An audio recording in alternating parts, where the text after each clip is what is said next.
कि इस चुनाव में गठबंधन का जो माहौल बना है, जनता परिवर्तन के लिए गठबंधन की मदद करेगी। हमारे प्रत्याशी बुला अंदर थे, गठबंधन के साथ जनता है और इसकी घबराहट आपको दिखाई दे रही होगी। जो बुनियादी सवाल हैं, महंगाई के, बेरोजगारी के, किसान की आय दोगुनी के, और जिस तरीके से जनता त्रस्त है, उन सवालों का जवाब कोई नहीं दे पा रहा है। इधर आ जाओ। उन सवालों का जवाब उनके पास नहीं है। जो इलेक्टोरल बॉन्ड में जिस तरीके से पैसे के लेन देन हुआ है, सरकार की पोल खुल गई है। इसीलिए मैंने एक एक कार्यकर्ता से अपील की है, घर घर जाएं और भारतीय जनता पार्टी की लूट और झूठ की बात बताएं कि इन्होंने 10 साल में कितना जनता से झूठ बोला है और किस तरीके से लूट हुई है। ये जो इलेक्टोरल बॉन्ड है, इसी की वजह से महंगाई है। और इससे बड़ा भ्रष्टाचार क्या हो सकता है कि सुप्रीम कोर्ट के जज ये कह रहे हैं कि नोटबंदी सबसे बड़ा भ्रष्टाचार था, जो एक सिस्टमेटिक चीज़ थी ब्लैक को वाइट करने की।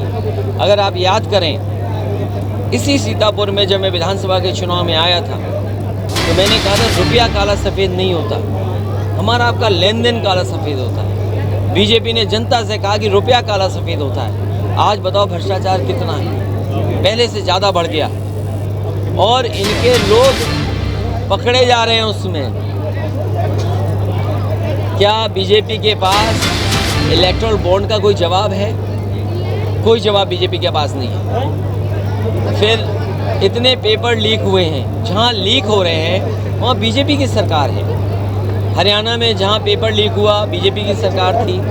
आज जो पकड़े जा रहे हैं वो बीजेपी के हैं। नियत ये है कि इन्हें नौकरी न देना पड़े, नौकरी देनी पड़ेगी तो आरक्षण देना पड़ेगा। ये आरक्षण की वजह से और नौकरी की वजह से नौजवानों का भविष्य अंधकार में डाल रहे हैं। जो लोग अग्निवीर जैसी व्यवस्था लाए हैं, क्या कल पुलिस में नहीं ला सकते ये लोग?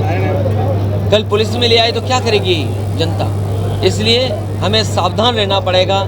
जहां मतदान करने की अपील कर रहे हैं, वहीं सावधान होने की भी जनता से अपील कर रहे हैं। यहाँ भी सीतापुर में जो सरकारी संस्थाएं या सरकारी अस्पताल बने थे वो चला नहीं पा रही सरकार। न दवाई है, न इलाज है, न स्ट्रेचर है, न पर्याप्त डॉक्टर है। तो ये सरकार कैसी है? दुनिया में विश्वगुरु बनेंगे लेकिन गरीब को इलाज नहीं दे पाएंगे। क्षत्रिय समाज की तमाम पंचायतें शुरू हो गई हैं, भाजपा से नाराजगी को लेकर, इस पर क्या कहेंगे? मैं क्षत्रिय समाज जो नाराज़गी जता रहा है और जिस तरह से गुजरात में देखने को मिला, एक क्षत्रिय समाज के बहुत प्रतिष्ठित, बहुत जिनका मान सम्मान था, उनकी पगड़ी उछाड़ दी। ये सरकार ऐसी है, किसी की परवाह नहीं कर रही है। हमें उम्मीद है इस बार क्षत्रिय समाज इनके खिलाफ खड़े होकर के इनका सबक सिखाएगा। और लगातार चलिए ये जो ईडी सीबीआई कार्रवाई करते हैं बीजेपी लोग अपनी सरकार बनाने के लिए। आप महाराष्ट्र में पता करो, जिन पे ईडी सीबीआई इनकम टैक्स के छापे पड़े, आरोप लगे, उन सबको सरकार में ले लिया, मंत्री बना दिया। ईडी सीबीआई इनकम टैक्स इसलिए है जिससे चंदा वसूला जाए। ये जितनी कंपनियों ने 1000 करोड़ से लेकर के 1 करोड़ रुपए दिए हैं, इन सब पे ईडी सीबीआई इनकम टैक्स के छापे पड़े थे, तब दिए थे। और कई कंपनियां जिनका मुनाफा 100 करोड़ है, उन्होंने 500 करोड़ चंदा दिया। आप सोचिए, 1000 करोड़ चंदा, कोई कल्पना कर सकता था कि 1000 करोड़ का चंदा मिलेगा? आप भी पीढ़ी है। बीजेपी कह रही है अयोध्या कब जाएंगे अगले साल 2 दस्तक? अयोध्या तुमने वो नहीं सुना? मन चंगा तो कटौती में गंगा, और यहाँ तो कड़ में भगवान है। आप बताओ, आपके यहाँ जो मंदिर है उसमें भगवान नहीं है? हमारे घरों में मंदिर है, वहाँ भगवान नहीं है? दर्शन करेंगे? आप में भगवान नहीं है क्या? हमने आपके दर्शन कर लिए, हमने भगवान के दर्शन कर लिए।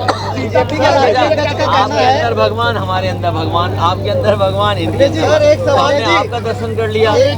और समय आने पर जाएंगे। किसी ने कहा है कि कोई निकम्मा है जो जनता की बात ना सुने सरकार वो निकम्मी है। जो महंगाई बढ़ाए वो सरकार निकम्मी है। जो सरकार बेरोजगारी बढ़ाए वो निकम्मी है। जो सरकार गरीबों को दुख दे वो निकम्मी है। जो सरकार हमारे किसानों पे लूट करे वो निकम्मी है। धन्यवाद, थैंक यू सर, बहुत बहुत धन्यवाद।